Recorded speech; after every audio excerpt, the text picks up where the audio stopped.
दोस्तों, भारत की तरफ से ऑल पार्टी डेलीगेशन को दुनिया के अलग अलग कोनों में भेजा गया।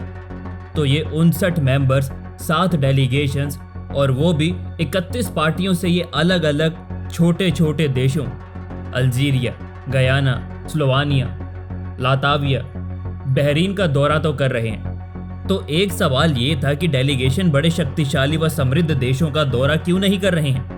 दरअसल इसके पीछे बड़ा कारण है कि यूनाइटेड नेशन सिक्योरिटी काउंसिल यानी संयुक्त राष्ट्र सुरक्षा परिषद में भारत के द्वारा पाकिस्तान के आतंकवादी देश घोषित करवाने के लिए भारत ने पूरी तरह से पाकिस्तान की घेराबंदी कर ली है। यूएनएससी में भारत को पाकिस्तान के खिलाफ पूर्ण समर्थन चाहिए। अगर इस समय हम यूनाइटेड नेशन सिक्योरिटी काउंसिल में 5 परमानेंट और 10 नॉन परमानेंट देशों को देखें तो परमानेंट देश तो फ्रांस, यूके, रशिया, चाइना और अमेरिका हैं। इस समय नॉन परमानेंट देशों को देखें तो इसमें खुद पाकिस्तान है। इसके अलावा Algeria, Denmark, Greece, Guyana, Panama, the Republic of Korea, Syria, Leone और स्लोवानिया और सोमालिया है। इसीलिए भारत का डेलीगेशन इन छोटे देश को इतने प्राथमिकता क्यों दे रहे हैं। आपको बता दें कि नॉन परमानेंट देश को हर 2 साल में बदला जाता है और इसी के तहत इस बार पाकिस्तान भी इसका हिस्सा बना है। भारत भी 8 बार यूनाइटेड नेशन सिक्योरिटी काउंसिल का नॉन परमानेंट मेंबर रहा है। अगर किसी देश को आतंकवादी देश घोषित करवाना हो तो इन 15 परमानेंट और नॉन परमानेंट देशों की जरूरत होती है। हालांकि कई बार चीन ने यूनाइटेड नेशन सिक्योरिटी काउंसिल के परमानेंट मेंबर की वीटो पावर को यूज करके पहले कई बार पाकिस्तान को आतंकवादी देश घोषित करने से बचाया भी है।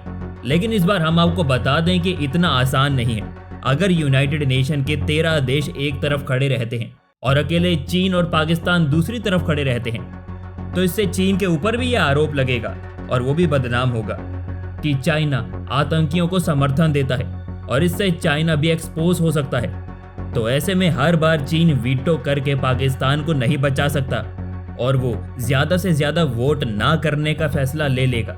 यही कारण है कि भारत सभी देशों से समर्थन ले रहा है और ना सिर्फ यूनाइटेड नेशन सिक्योरिटी काउंसिल बल्कि दुनिया के अलग अलग मंच, फिर चाहे वर्ल्ड बैंक हो, इंटरनेशनल मॉनेटरी फंड हो, इन सब जगह पर इन देशों का समर्थन भारत चाहता है जिससे पाकिस्तान को अलग अलग किया जा सके।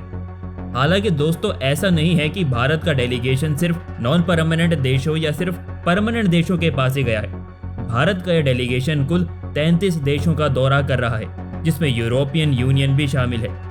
दूसरी तरफ दोस्तों, इन नॉन परमानेंट देशों के द्वारा न सिर्फ आतंकवाद के मुद्दों पर भारत का साथ दिया जा रहा है बल्कि भारत की यूनाइटेड नेशन सिक्योरिटी काउंसिल के अंदर परमानेंट सदस्यता का भी समर्थन किया जा रहा है।